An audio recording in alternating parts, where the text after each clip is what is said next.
me. It's all me. We are now live. We're streaming. All right.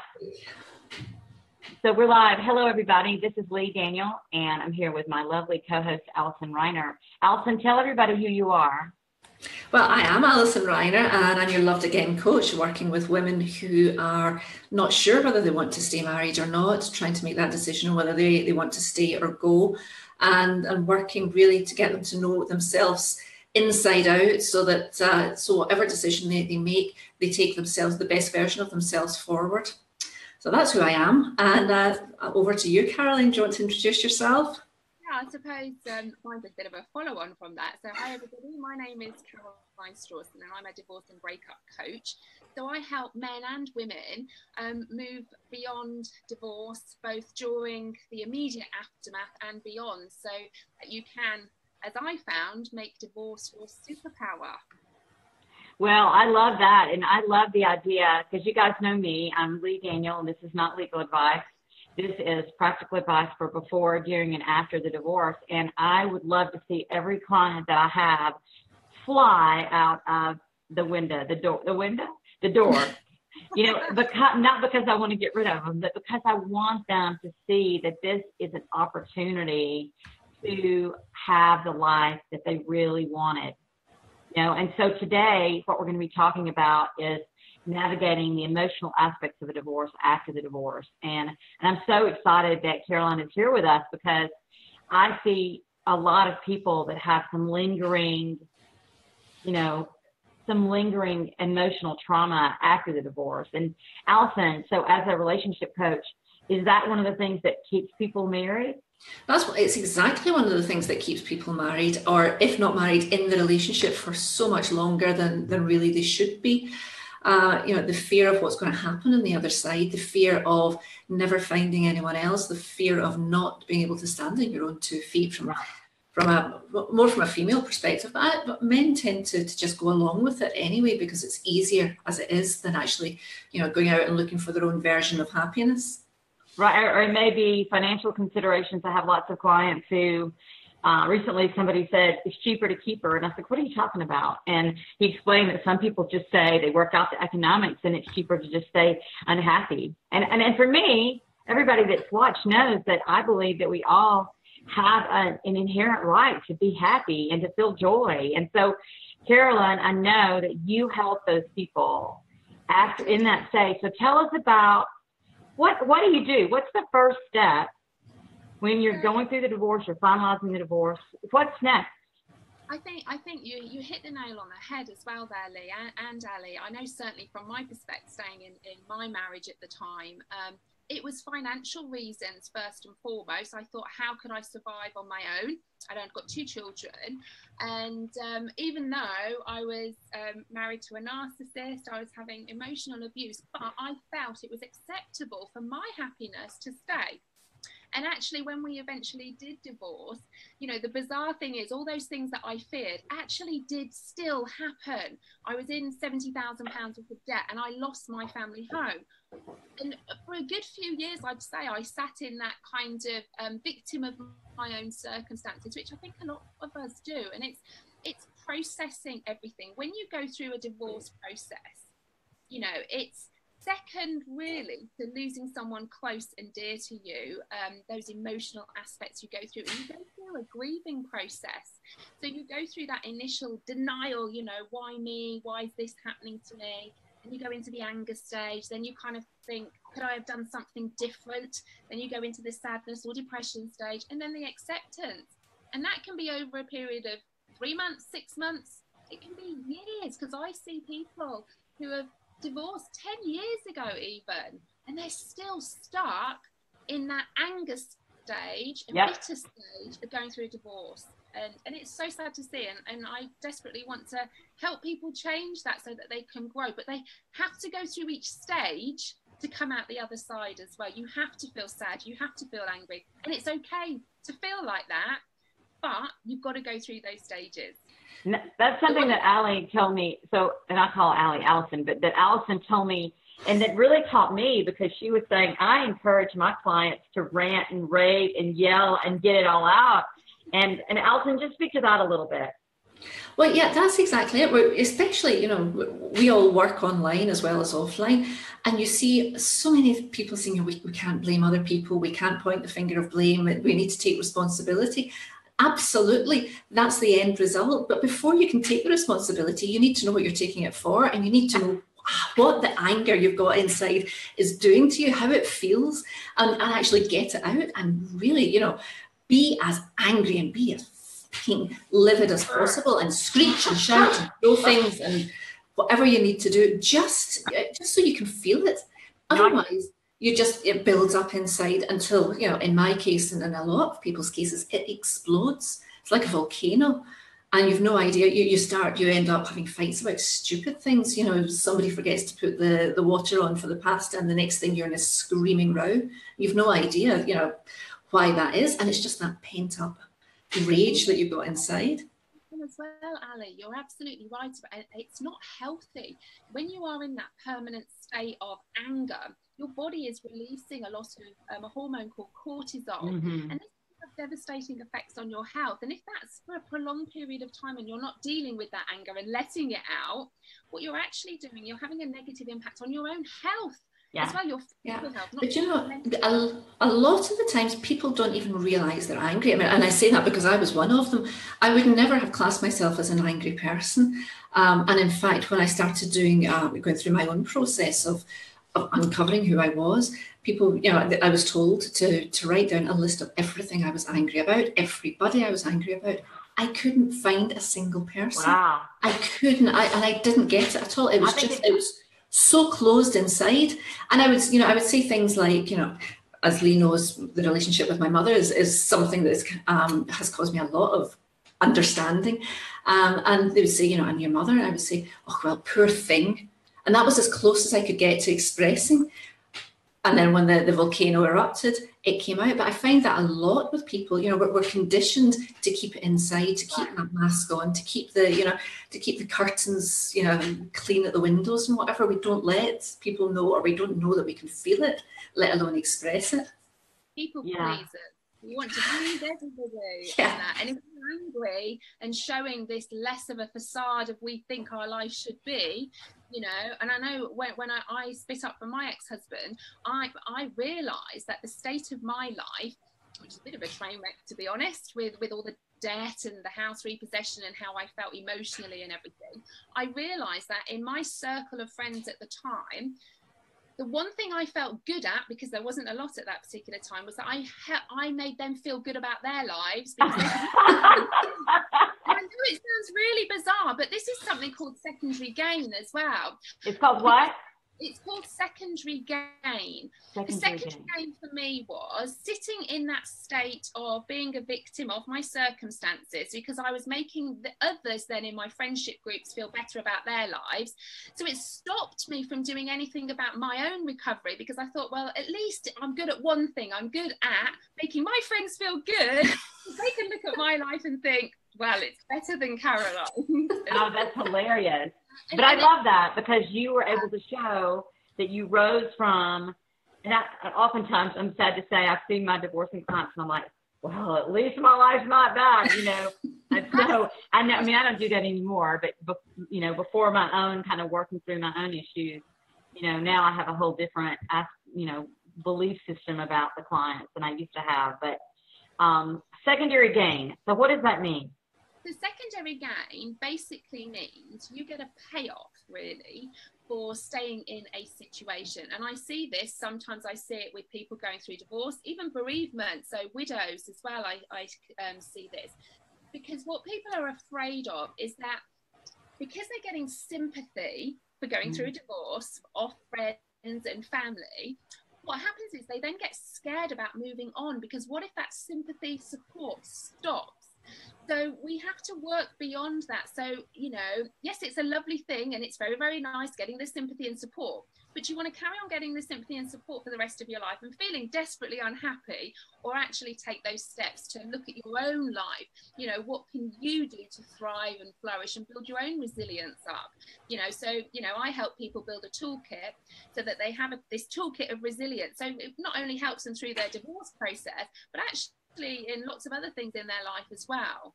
Yeah, I remember when my dog died, and and you're talking about, loss of somebody, and this has been relatively recently. And I remember that the first day, I felt so horrible, and then I started feeling kind of a little bit guilty for feeling happy. And I think that people in divorce, if they start to feel happy, if they're going through divorce and they've been in a bad marriage or a bad situation, and they see a burst of happiness, they're like, oh, wait a minute. And they want to pull it back in. Should I really be happy? Should I be feeling like this? Do either one of you see that dynamic playing itself out? Yeah, you see there are two parts to the happiness thing. There's I shouldn't be, but the other side of it is, I'm happy, oh my God, it'll stop soon and it'll be even worse. So I don't want to feel it at all, so I'll push it away. Yeah. That's quite a common one, especially in the women that I work with. Oh, I feel a little bit good. I don't want to go back to that place. So I'm just going to keep this sort of balance of nothingness. Yeah. No emotion at all. I was there for many, many years. I mean, when I first started, I was just talking about this a couple of days ago. Like, I discovered I can create my own life. Hadn't cried in like 3 or 4 years. And I was just totally just emotionless. And when I finally started crying, I couldn't stop. I would cry. They called it Leigh Daniel syndrome, LDS for short, because I cried all the time at happiness, happy tears. And I'd be like, how can I be so happy? How can I be so happy? And I remember one day sitting in my room just sobbing, thinking, I'm so happy. Because it was just like, I had never felt that way before, and it's not because of anything other than I learned to create that happiness myself. And that's what we're talking about. So let's just go to that person who got a divorce decree. They got, or they settled their case, and they're having a flood of emotions. Some good, some bad. So what do we do? What do we do with that person, Caroline? I mean, I'll say, bye, see you later. Here's your deed, here's your paperwork. But sometimes it's not over. It's not over for them. So what's next? I think, and again, I remember when I got my decree absolute, I cried, not because I was crying for my ex-husband. I was crying because it was the hope and the future I thought I was going to have. It was that loss. And I think you've then got, and it can be really, really scary, because that direction you thought your life was going to go with a partner is suddenly you're on your own. So we want to use this to people's advantage, and I encourage my clients to think of bucket lists. So, things that you can now do that maybe you couldn't do before. And this can be as tiny as choosing the TV program you want to watch on the telly. That's not tiny, that's huge in my house. Exactly. You now have control to maybe some places around the world that you want to go to. And I also work, because I know finances is also really scary when obviously it's all finalized. And I work a lot, and I look at what I call it the financial freedom factor. So where this is looking at people's bills and budget to think, okay, for you to have the bills paid, your gas, your electricity, your phone, everything, do you have anything surplus, or are we short? And if we're short, how do we get that so that you get that peace of mind? So it's looking at everything as a whole, because yes, it's fantastic you're now divorced and you can move on. But with that, so many people are really, really scared. And Ali, you'll know this as well. Am I going to meet somebody? Am I good enough? What do I look like? So it's the whole person, money, how you look emotionally, every single aspect. Right. And looking at that to move forward. And I think, go ahead, Alison. No, I was going to say one of the biggest fears that I come across is, am I going to attract the same sort of man again, or the same sort of woman again? I don't want to go through that sort of relationship. Therefore, I would rather not. I'd rather stay single. I'd rather, close myself off. And for me, that's not what we're here for. We're here to be connected. We're here to be in relationships, whether they're long-term romantic or whether they're fleeting, it doesn't matter. We're here to meet people and reach out and touch them. And to be so scared that you'd rather stay on your own, for me, it's heartbreaking. And I've been quoting Marianne Williamson a lot lately for some reason. She's just been coming to me a lot in her book, Return to Love. And I was just saying, that she says, people will say, I'm not ready for a relationship yet. And she says, you're not ever going to be ready. That's where you become ready.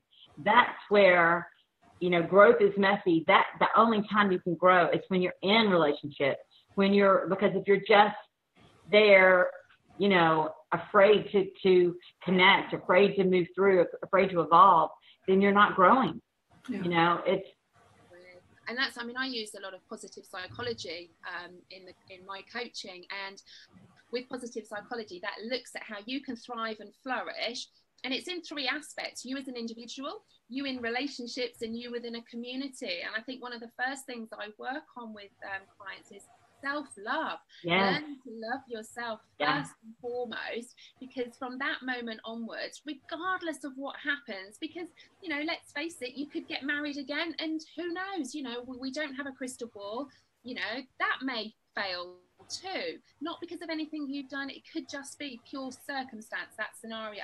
But if you've got then a toolkit where you can move forward, and if you can love yourself and focus on your own happiness, regardless of what happens, then you can build that resilience to keep, and I always talk about, I don't just want to help my clients bounce back, I want to help them bounce forward. Yeah, good.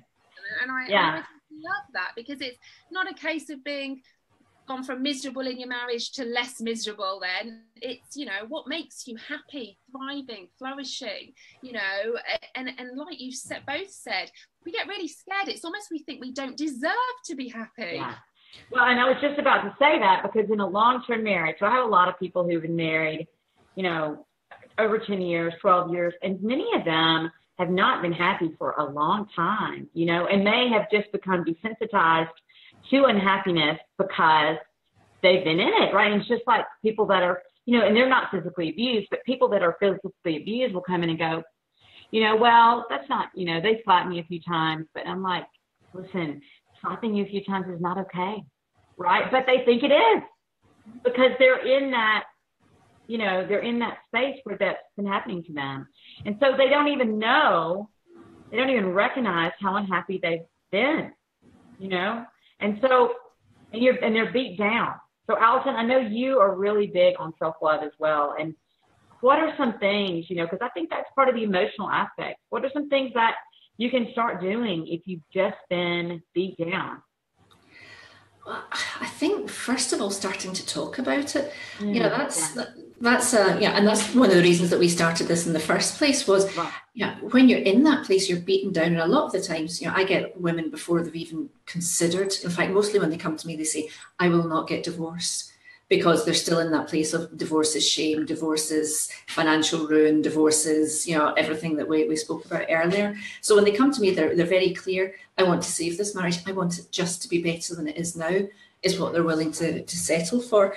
So just talking about it, because a lot of the times, I hear some horror stories that, my mouth's literally, hanging open, and they think it's okay. They think it's okay to have their car bugged, or to, to have tracker systems in their handbag, or, things that I thought that only existed in movies or books, and this happens in real life. But because they're not talking about it to girlfriends or to, to anyone, they accept it. So, first and foremost is talking it out loud, getting somebody else's reaction, getting, somebody you trust, whether it's your divorce lawyer or your divorce breakup coach or your me, just to gauge that reaction, understand what's good and what's bad. That's the first step, I think.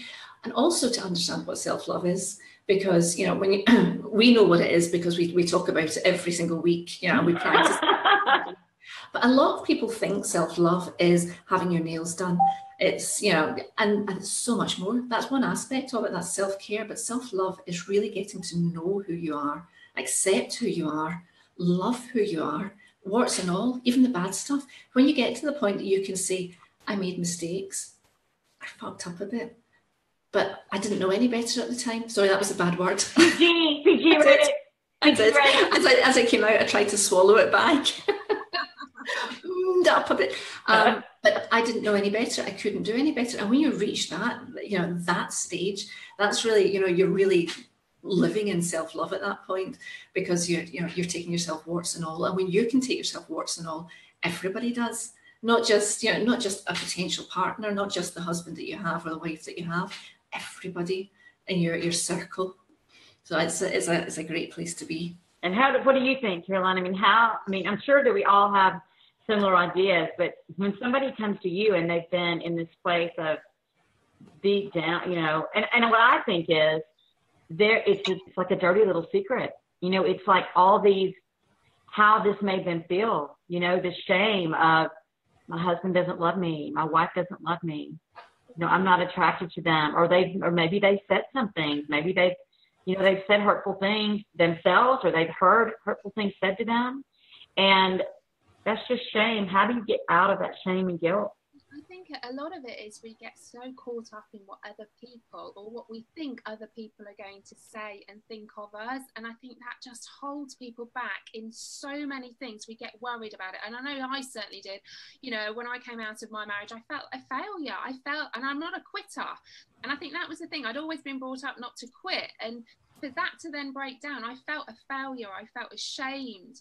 And all of these emotions all were flooding through me. And one of the things I work on a lot, and again, this is used in positive psychology, is things like gratitude. Yeah. One of the big things for me is, and I will coach my clients to write down 5 gratitudes a day. Now, a lot of people say 3. I always say 5. Because the first 3 are normally very superficial. I'm glad I have food on the table. I'm grateful for my children. We can think up 3 very quickly.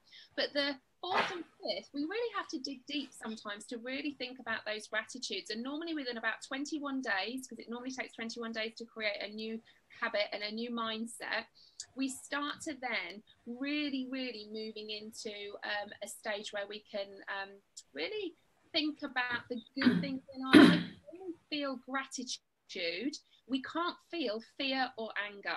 That's good. 2 of the main emotions we feel when we're going through a divorce or a breakup is fear and anger. But if we're showing gratitude and writing that down, and it's really hard sometimes, I feel gratitude towards my ex-husband. Now, if you'd have said this to me 5 years ago, that I would feel gratitude towards my ex-husband, I'd have thought you were crazy. But I really do, because you know what? I learned from that. And I think there's 2 sentences I say to people. Are you a victim of your circumstances, or are you a student of life? And just thinking of yourself as a student of life, you then realize you are going to have bad stuff happen to you. Nobody can breeze through life with nothing bad happening, if only, but it's recognizing that, so that then when they do, you've got this toolkit of how you deal with them. And I think gratitude for me is a hugely important factor in how I coach people to move forward following a divorce. Yeah, and Allison does that as well. She has all kinds of gratitude challenges, and I've said I haven't done it yet. I really would like to do. Well, I'm doing it. What am I saying? I'd like to do a workbook for divorcing clients. That's what we're doing, PPC, because I think that's so helpful for them to have something that will help with different exercises to guide them through this process. And I think you guys said it. Stop judging yourself so much for what you have done and what has happened, and and that's the self-acceptance that Allison was talking about, because you can't go back. You cannot go back and rehashing it over and over. What I did wrong, this email I sent was wrong, this text was wrong, this whatever. You gotta let it go, right? I mean, it's gone, it's done. It's just such a negative mindset to be in, and you're never gonna fully move forward if you're still living in the past. And ultimately people have opinions. The only thing you have control over is your response to things. You can't change something. And again, I talk to clients where I will say, what, you might see someone who's got a new hairdo and you don't like it. Well, you own that opinion, but that person chose to have that. That's their choice. And it's a lot to do with talking about what you have control over and what you don't. Because very often we want to feel like we want control over our ex-partner, what they say, what they do, how they respond to things. And one of the first things is self-awareness, to realize you have zero control over what your ex says, or does. And this becomes particularly prevalent when you've got a narcissistic ex-partner as well, because that can be a whole nother challenge in itself, but you have no control over that. Yeah, and I think that learning not to engage, and because that, especially with, and if you have children and you're going through a divorce or you're finished with your divorce, that is a way for them to just keep you tied in, and I always say to people, if they have controlling spouses, that's the only thing they have left. Only thing they have left to control you with. And so they're going to go to that. And, and before I knew anything about narcissism or any of that, I've been saying this for years, just having watched it happen. First it might be control over money, and then it's control over sex. But now the only thing you got is controlling your situation with the kids. Right, and it is over a period of time as well. I mean, I got diagnosed with PTSD after my divorce and everything. And even now, I got remarried just over a year ago.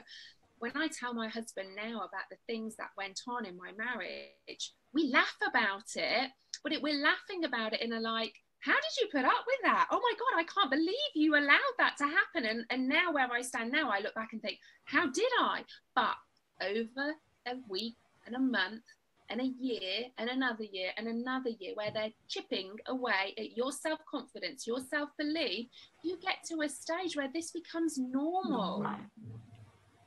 Yeah. So sad. And Allison, I know that you see women that are in that place as well.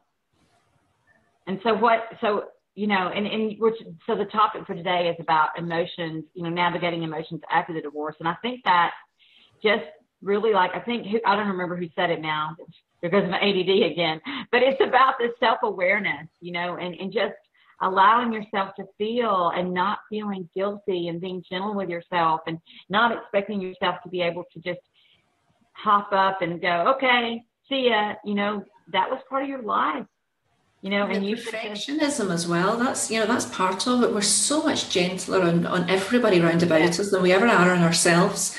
So we expect so much from ourselves. Okay, the divorce is done. It's sealed. It's signed. Let's move on. I can't. What's wrong with me? Whereas if it was a girlfriend, you'd say, come on, give yourself a break. Be gentle with yourself. Go and, take some time out. Look after yourself. Let's do something nice. But with us, we're always pushing and pushing and pushing. So it's a case of knowing that we don't need to be perfect, recognizing that we're never going to be perfect. But as long as we're trying the best we can to do the best we can, we don't need to do any more than that. I think I love the idea too, the bucket list. I think that we're going to wrap up, but I think that telling some people, so gratitude, acceptance, what else? Finding a good support system. What are some other bullet points? For me, the biggest thing is not. What's the expression? It's gone completely. There's the ADD. There's my ADD kicking into. It's allowing yourself to know that it's going to be a process. Yes. Your divorce is not an event. It doesn't just, you get your absolute, yes. It's bang, over. This is a process that you go through, a grieving process. Yeah. You need to go through each step to come out the other side. And if you miss that step, down the line, it will come back and bite you on the bum again. So so knowing that you're going to have a rough year, or it could be 2 years, but you're going to come out the other side. You're going to come out stronger, more resilient, more self-love. So knowing that when you're having those days of sadness and anger, that it's okay, because this is what I'm meant to be feeling. I'm meant to be feeling like this because I'm going to come out the other side, rather than thinking, why am I feeling like this? I should be moving on, and and beating yourself up about it. It's allowing yourself to go through that process. Yeah, that's exactly, I have somebody that I care about a lot, and I say that, just remember, it's a process, because, I see that's how people end up going from one relationship to another one. And if they haven't processed it, then that relationship's going to end too. And they're going to pick that same person again. You got to get that shit out. Oh, now I said some bad words. Anyway, you got to get it out. Naughty girls. I know, naughty. Oh, I went into different places. Occasionally I like to slip into accents while we're on the call. I don't know what accent it was. I couldn't place what area you're from. Anyway, anyway, so I know one day, Caroline, we had two Scottish women, and suddenly I find myself talking like a wee Scottish lad. Broad Glaswegian accent, it was class. It's very funny. We need to get some different accents on here, but some Polish people or something. I love the Polish people. I don't mean any disrespect. So anyway, there's that ADD again. But guys, so I hope that you've enjoyed being here with us, because like Allison and I were telling Caroline that this is a heavy subject. And, you know, I know that in my own office that if people will come in feeling like their life is over, and when they leave with a smile or a laugh or feeling some hope, then I know that I've been successful. Because for me, it's not just about practicing law with the documents and the laws and the statutes. It's about connecting with people and helping them move into a better life, which is what both of these beautiful ladies here with lovely accents do. So where can everybody find you guys? Caroline? Yeah. Okay, so I've got my website, carolinestrawson.com. You can go on there. There's a contact form, so we can have a free call if you'd like. And also on Facebook, if you want to drop me a friend request, connect with me on Facebook or through my business page as well. So Caroline Strawson, Divorce Became My Superpower, which is my business page, or of course Caroline Strawson on my personal. Amazing. Allison? And you can find me on my website, alisonreiner.com, or again on Facebook. You can find me in my group, Loved Again Forever, or here in PPC. So thanks, everybody. And you can find me in Huntsville, Alabama, or on Project Positive Change. And I will be with Allison in Amsterdam in just a few days at our next event. So thanks, everybody, and we'll see you next Tuesday. Thank you so much, Caroline. Thank you, Caroline. Thanks, Leigh. Bye. Have a great day. Bye-bye.